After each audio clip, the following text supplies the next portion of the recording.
It is a beautiful day in Hartford, February 23rd, I believe. Here I am outside of the public safety complex because, as you know, I've been getting into these sort of video essays as ways to sort of contain my free-wheeling gonzo journalism. So I'm going to start to take, each of the weekdays, I'll focus on something, try to keep myself, centered.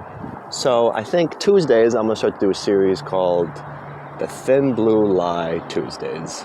So I clearly have always a lot of stuff to say about the Hartford Police and about policing as an institution, and I don't want it to become simplified into just a FTP, I hate the police kind of thing. That's not how it should be.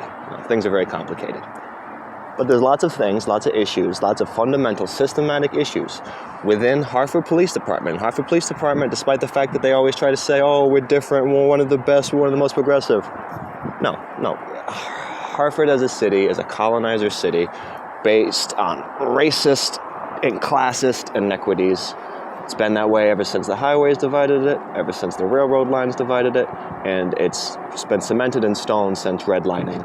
And after the riots from Martin Luther King's assassination, we've been pretty much, then heroin epidemic, then the crack cocaine epidemic, then we've pretty much been stuck in that cycle for a long time. And these policing, despite their best intentions, they profit off of it. Which is why I want to point out one thing that we should focus on dismantling within policing. And this is a sacred cow, not to mix my animal metaphors. This is a sort of, people will clutch their pearls when I say this. I've talked to people who, progressive-minded lawyers try to see what they think about this, and no one wants to touch it. It's the canine units. We need to get rid of police canine units. The police canine units, that them using dogs is animal cruelty. Now, I feel compelled to say this because I just saw Hartford Police Department, and, this last week of Black History Month propaganda was bad enough, but then I saw a post where they're like, hey, Vested Interests has just donated, a bulletproof vest for Hondo. Now, am I going to speak against bulletproof vests right now for animals? Yes. What a terrible idea right now when our economy is crumbling, when people are struggling to feed themselves. And I see these feel-good stories where it's like, oh, 9-year-old little Johnny raised $10,000 for, why are these dogs being put in situations where they're getting shot at? It's because it's animal cruelty. And I know on the other side of the coin, I'll be like, oh, well, a lot of these animals were rescued from shelters and they're treated with love. And yeah, often. But how many stories have you seen? And again, I'm not claiming that any of these cases are in Hartford, but again, I don't know that. Where people who abuse their companions, where officers, keep in mind, remember these police officers, remember that officer Torino who was driving around in his police car fucking high on cocaine with his coke dealer, all right? And he was selling police-issued department equipment for drug money? You think if a cop wasn't hopped up on that shit, that they wouldn't try to sell their dog? Because guess what? Dogs get stolen in near the projects and in the ghetto all the time because dogs are worth money, especially dogs that are bred well.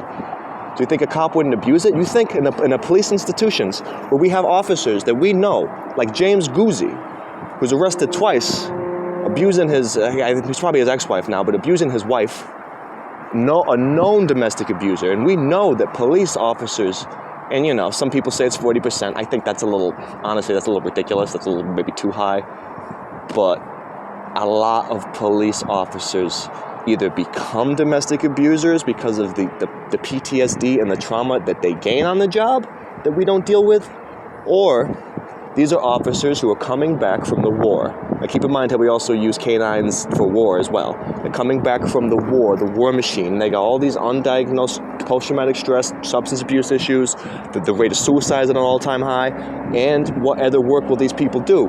But let's give them a gun, and let's have them, like similar to the way many of them occupied the streets of Afghanistan, these white men will now occupy the streets of black and brown cities. That's the God's honest truth. And no matter how much they try to diversify the department, it's never going to work.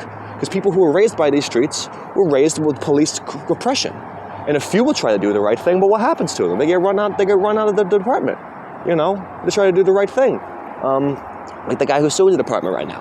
Not John Zabluskin, he's that racist, that white supremacist, but the black officer who tried to defend the woman who's getting sexually harassed. Remember that? We forget easily. So all these things are interconnected. And we have these cops who have dogs, and they're vestigial remnants of the war on drugs. You ever notice often, and this is, maybe I'm thinking a bit too much here, but I see often these cars, and they're marked with canine cars. They drive near certain areas. Like I see them in East Hartford driving by where I know all the trap houses are. And I see them in certain areas, especially in the south end, especially in Parkville, and in the north end sometimes they're driving. They're driving by spots that I know from just being perceptive and being raised in the trap, or trap houses, drug houses. So why are these canine units driving by there? Again, they're not going to a call. I just see them driving. And you know how to be ethical, they have to have the vent in the back so the dog can breathe fresh air? Now, this could not be used in a court case to be, incentive for search and seizure. That would be very illegal. But do you think that these dogs aren't being intentionally driven by areas to sniff out the drugs so that for their own private intel, wink, wink, that these officers, that these violent gangland units, and it's not just Hartford Police, they collaborate with the feds, and that's why on January 6th and Enfield Street, we see a botched hit job where the wrong person was shot by an officer who helped shoot and kill Zoe Didell and was not punished. And we trust these people with dogs?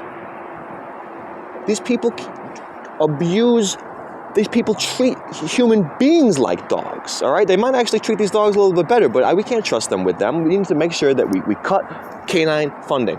We cut these units that are only used for the war on drugs, that are only used, and maybe you could argue with the feds occasionally will need a dog to sniff out a bomb.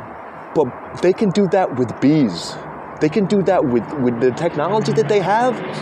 They can create like a sniffing fucking robot, all right? They can fucking create like an X-ray fucking goggle that can show like wave-like spectrums of these things, They can do other things. But like every other vestigial organ of this white supremacist institution that we call policing, the overseer, officer, the KRS-One talked about, they don't care about reform. They don't care about progress. They care about upholding these antiquated remnants. They're dinosaurs. And they're run by dinosaurs. Jason Thodey, his mind is cemented in this weird Judeo-Christian nonsense. The head of the police chief union, they're all corrupted people who, again, it's a dog-eat-dog world. So how much money does Hartford spend on canine units? I don't know. I actually don't. But I'll dig it up. How much money could we save? How many lawsuits could we save for when these dogs violently attack people? And what about these poor pets and this trauma that they go through after they're forced to attack somebody, bark at someone? Again, when I saw that picture of the officer holding the dog, it looked like the SS. It looked like the 60s all over again, civil rights. That's what they do.